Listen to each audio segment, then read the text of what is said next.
राजा पृथु ने सिंहासन पर बैठते ही पैतामह यज्ञ किया।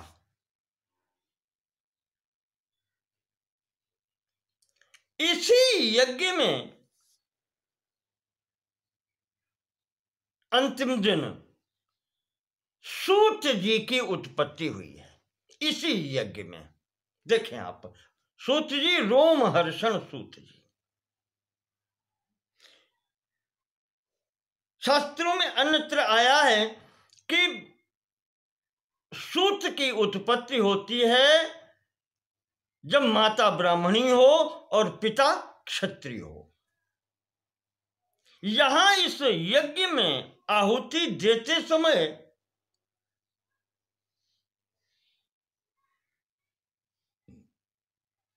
बृहस्पति जी के चरु में ब्राह्मण है, इंद्र के चरु का होम हो गया, मिश्रण हो गया। इंद्र क्षत्रिय का यह मिश्रण हो जाने से यज्ञ कुंड से ही महाराज सूत जी की उत्पत्ति हुई। रोमहर्षण सूत जी कहे जाते हैं।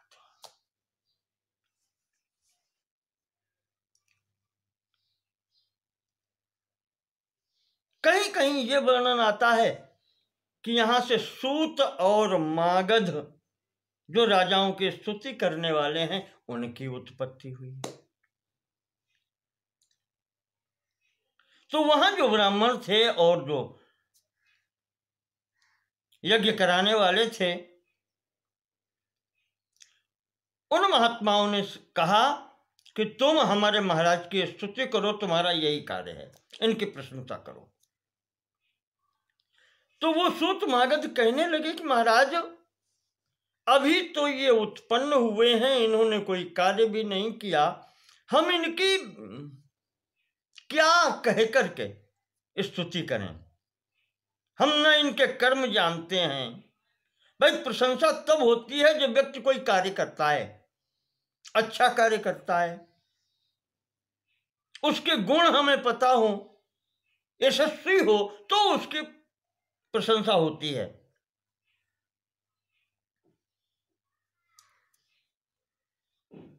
तो ऋषियों ने कहा कि तुम जैसा राजा चाहते हो, आदर्श,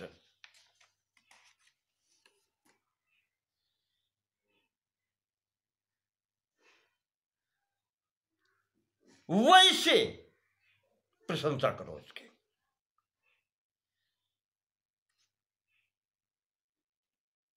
तो इस के अनुसार फिर इन लोगों ने राजा की प्रशंसा की कि हमारे राजा ऐसे होंगे, ऐसे होंगे, ऐसे होंगे। ये जब अच्छे राजा के गुण सुने सूत मागधों के द्वारा, तो राजा पृथु को बहुत संतोष हुआ। ब्राह्मणों की आज्ञा समझ करके उन्होंने यही सोच लिया कि जो जो सद्गुण बताए गए हैं, इन महर्षियों ने आज्ञा दी है, हम उन सब को धारण करेंगे।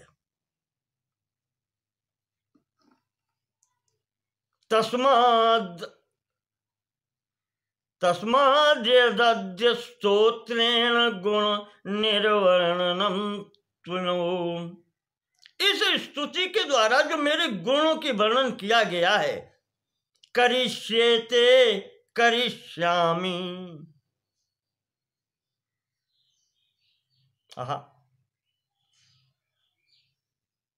यही मैं करूंगा। तदेवाहम समाहितः, सावधानी पूर्वक ये समस्त कार्य मैं करूंगा।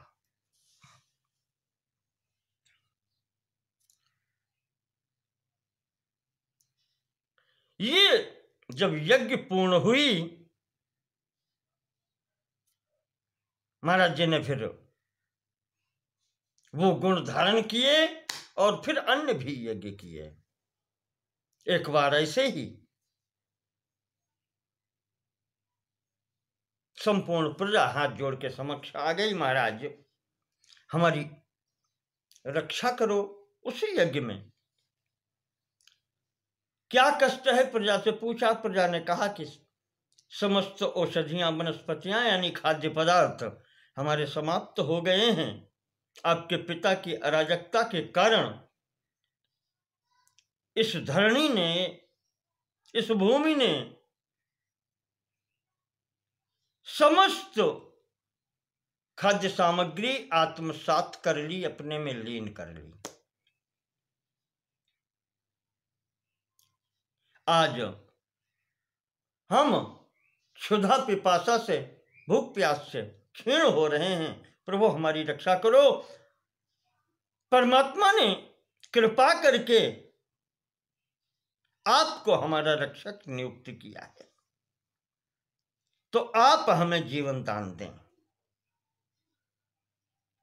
ये जो सुना कि पृथ्वी ने आत्मसात कर लिया समस्त भक्ष्य भोज्य का सामान, तो महाराज को थोड़ा सा क्रोध आया और अपना आजगव धनुष, ततस्तु नृपतेर दिव्यम आदायाजगवम धनु, अपना आजगव धनुष उठाया और शरांश दिव्यान कुपितः सोन्वधावद वसुंधराम, वसुंधराम अन्वधावत, धनुष पर बाण चढ़ा करके महाराज ने पृथ्वी, इसको, वसुंधरा को, धरणी को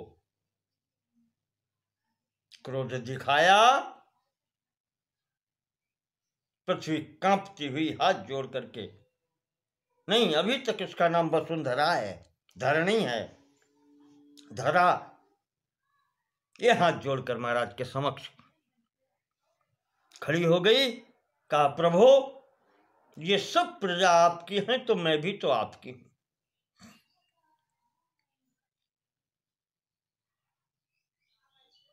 स्त्री हूं मैं। आप जैसे महापुरुष को अबला पर हाथ उठाते हुए, क्रोध करते हुए क्या पाप नहीं दिखाई पड़ रहा है? आप मुझे मारना चाहते हैं। तो महाराज पृथु कहते हैं, एकस्मिन् यत्र निधनम प्रापिते दुष्टकारिणी बहूनां भवति क्षेमं तस्य पुण्य प्रदो वधाओ। कहा एक दुष्ट को मारने से अगर बहुत से प्राणियों का कल्याण हो जाए तो उसको मारने से कोई पाप नहीं लगता। कहते हैं तस्य पुण्य प्रदो वधा, उसको मार देना पुण्य का कार्य होता है। तो पृथ्वी कहने लगी, यहां पर ये वसुंधरा कहती है कि महाराज मेरा संहार कर देंगे तो फिर ये आपकी प्रजा रहेगी कहां, आधार ही समाप्त हो जाएगा। पृथु जी कहते हैं कि मैं अपनी तपस्या के बल से इनको आधार दूंगा।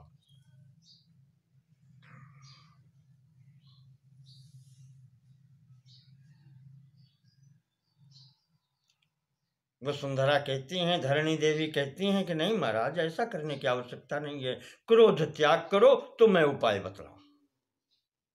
महाराज शांत हो, क्रोध शांत कीजिए, उपाय मैं बतलाऊंगी। प्रजा की भी रक्षा होगी, मेरी भी रक्षा होगी, आपके यश में वृद्धि होगी। जो औषधियां, वनस्पतियां जो मैंने आत्मसात कर ली हैं, प्रभु मेरा स्वरूप गो तनुधारी कहा जाता है।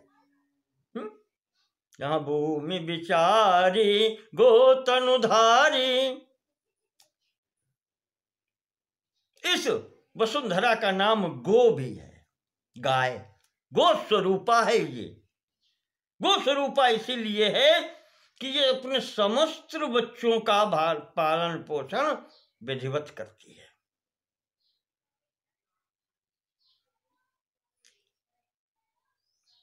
तो धरणी देवी कहती हैं कि प्रभु मैं गोरूप धारण करती हूं और वत्स रूप में विभिन्न जीवों को ला करके आप मुझसे समस्त खाद्य औषधियां वनस्पतियां दुग्ध रूप में मुझसे दो करके प्राप्त कर लीजिए। इससे आपको यश भी मिलेगा, मेरी भी रक्षा होगी और आपके समस्त प्रजा का भी रक्षण होगा। पराशर जी कहते हैं कि इस प्रकार से धरणी देवी ने महाराज पृथु को उपाय बताया। तो पृथु जी ने अपने धनुष की बाणों की सहायता से सैकड़ों हजारों पर्वतों को इधर उधर करके समतल भूमि की कृषि योग्य समतल भूमि वहां पर तैयार की गई। और फिर इससे पहले जो प्रजा थी, जो मनुष्य थे, वो यत्र तत्र फुटकर रूप में अलग अलग बसे थे। यहां महाराज जी ने गांव, नगर, ये सब बसाए। इनकी आजीविका की व्यवस्था की मनुष्यों के लिए। मनुष्यों को बछड़ा बना करके जो धान्य दूहा है, जो बताया था 17 प्रकार के अन्न, जो पहले भी बता चुके हैं, ये सब पृथ्वी देवी ने पुनः दान किए। महाराज जी ने पूर्ण व्यवस्था यहां पर की। गौरक्षा, कृषि कार्य के लिए भूमि तैयार हुई और सब प्रजा अपने अपने विभाग और नियम के अनुसार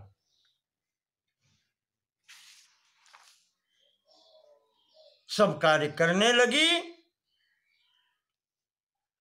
यथास्थान रहती थी। कहते हैं पृथु से पहले जो स्थिति थी वो कंदमूल फल के ऊपर ही संपूर्ण प्रजा का निर्वाह होता था। यहां से विधिवत व्यवस्था हुई। तो मेरे अनुमान से कि सतयुग पूर्ण होने पर यहां से त्रेता का आरंभ होता है, क्योंकि मैंने बताया था कि त्रेता में ही ये होता है कि पृथ्वी पर कर्षण करना पड़ता है और अन्न इत्यादि उत्पादन करना होता है। सतयुग में सब का भरण पोषण पृथ्वी ऐसे ही करती है।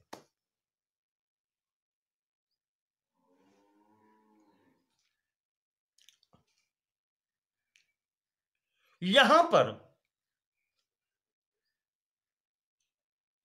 इस प्रकार से संक्षेप से मैंने आपको महाराज पृथु का ये चरित्र बताया।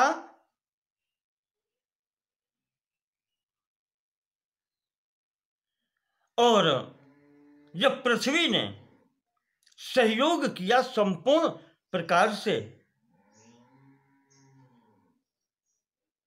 यज्ञ महीपति पूर्वो राजा भूजन रंजनात्,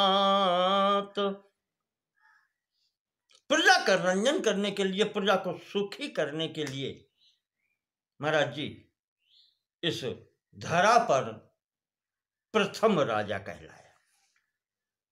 इससे पहले सम्राट और ये सब पदवी होती थी। महाराज जी ने प्रसन्न होकर के इस वसुंधरा को भी सुखी किया और अपनी पुत्री के रूप में स्वीकार किया। उस दिन से महाराज पृथु की पुत्री के रूप में इस वसुंधरा धरणी देवी पृथ्वी के नाम से जानी गई।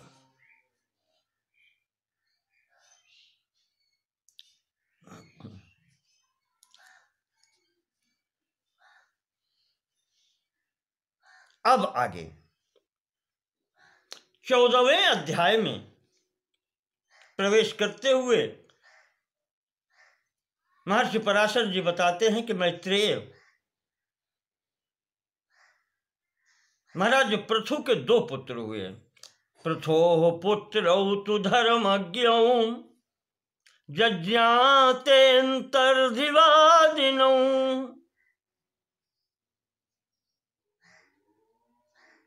शिखण्डिनी हविर्धानम् अंतर्धानाद्व्यजायत। 2 पुत्र हुए पृथु के, एक अंतर्धान और दूसरे वादी। 2 पुत्र हुए, धर्मज्ञ हैं। इन्हें महाराज अंतर्धान के पत्नी थी शिखंडिनी, इनसे एक पुत्र उत्पन्न हुआ जिसको हविर्धान कहा गया है। महाराज हविर्धान का विवाह धिषणा से हुआ, रानी का नाम धिषणा था, और इनसे 6 पुत्र उत्पन्न हुए जिनके नाम थे प्राचीन वर्री, शुक्र, गय, कृष्ण, ब्रज और अजिन। ये जो बड़े हैं सबसे, जिनका नाम है प्राचीन वर्री, ये प्रजापति भी हुए हैं। इनको प्रजापति भी बनाया गया है। प्रजापति आप जानते हैं बिल्कुल देव कोटि का पद होता है। मनु के समकक्ष आप समझ लीजिए। इन्होंने इतने यज्ञानुष्ठान किए, कहते हैं कि पूरी पृथ्वी पर कुछ आसन ही बिछ गए।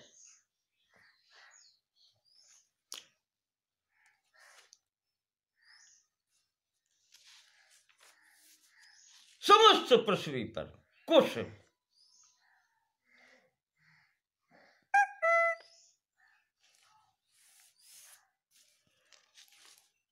इस कारण से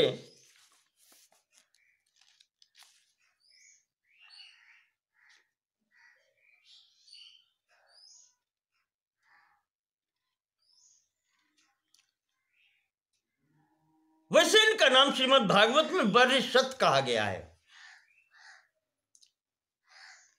और यज्ञों के कारण पूर्व दिशा की ओर करके जो कुछ बिछाए गए थे, इसी कारण से इनका नाम प्राचीन वर्री पड़ा।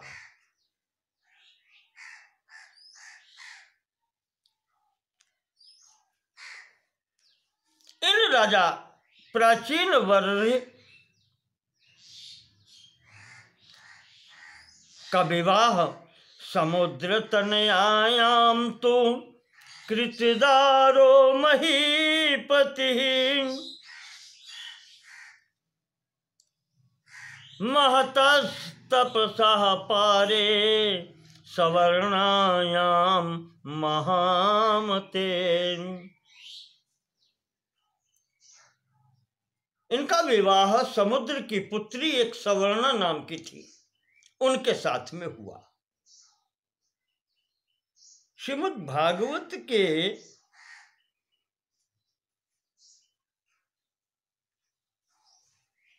चतुर्थ अध्याय में संभवतः इसका नाम, प्राचीन वर्री राजा की पत्नी का नाम शतद्रुति आया है। यहां सवर्णा नाम की है ये। इससे राजा प्राचीन वर्री के 10 पुत्र हुए, और वो सब ऐसे एक दूसरे से प्रेम करने वाले और एक जैसे ही सब थे, अच्छे। कहते हैं कि 10 का नाम एक ही नाम से वो जाने गए, प्रचेता।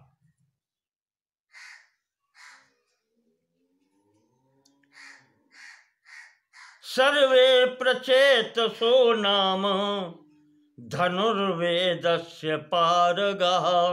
धनुर्वेद के ज्ञाता, शिक्षा दीक्षा उनकी इसी प्रकार की हुई। इन लोगों ने समुद्र के जल में बैठ करके अपने नाना के घर में 10,000 वर्षों तक घोर तपस्या की। मैत्रेय जी पूछते हैं कि ऐसा कैसे संभव हुआ? तो पराशर जी बताते हैं कि राजा प्राचीन वरि ने प्रचेताओं से ये कहा था कि तुम मेरे पुत्र हो तो वंश आगे कैसे चले, तो तुम भी पुत्र संतान उत्पन्न करो, पुत्र उत्पन्न करो, क्योंकि ब्रह्मा जी की आज्ञा ये है सृष्टि को आगे बढ़ाओ।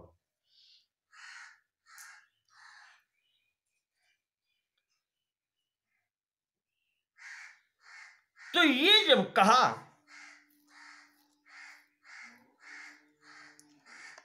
तो कहा पुत्र कैसे प्राप्त होगा? पिताजी से पूछते हैं अब वो पुत्र प्रचेतागण। तो राजा प्राचीन वरि कहते हैं अच्छा फल प्राप्त करने के लिए या कोई अच्छी वस्तु प्राप्त करने के लिए तुम भगवान की शरण में जाओ, क्योंकि आराध्य वरदम विष्णु, वर देने वाले वही है। इष्ट प्राप्तिम असंशयम, मनोकामना की पूर्ति करने वाले, इष्ट की प्राप्ति कराने वाले भगवान विष्णु हैं, असंशयम, बिल्कुल निस्संदेह। समेत नान्यथा मर्त्यः किमन्यत कथयामि वह। और किसी स्थान से अब तुम्हारी इच्छा की पूर्ति नहीं हो सकती, तो मैं अधिक क्या कहूं, बस यही समझ लो, भगवान की शरण में जाओ। इसी से तमाराध्याच्युतम वृद्धि प्रजानां वो भविष्यति, इससे ही तुम्हारा कल्याण होगा, तुम्हारी वृद्धि होगी। भगवान की आराधना करने से ही तुम्हें संतान प्राप्त होगी। इस प्रकार से आज्ञा प्राप्त करके भगवान नारायण की आराधना उन्होंने यहां 10,000 वर्षों तक की।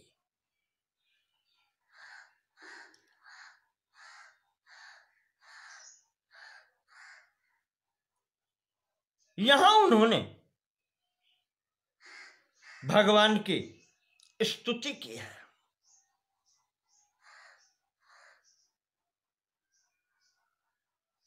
कहा है प्रभु नतास्म सर्ववचसाम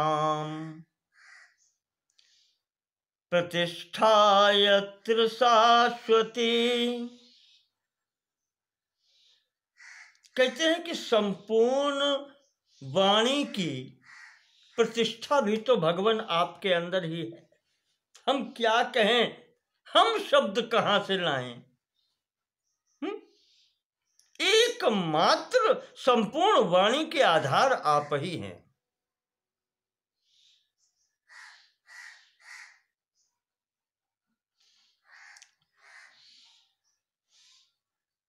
आप ही इस जगत की उत्पत्ति और विनाश के भी कारण हैं।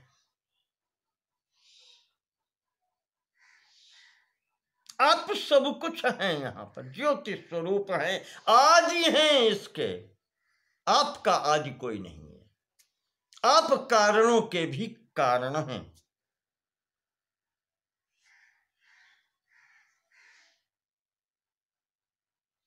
आप ही ईश्वर हैं, इसके नियंता हैं, निर्माण करता हैं।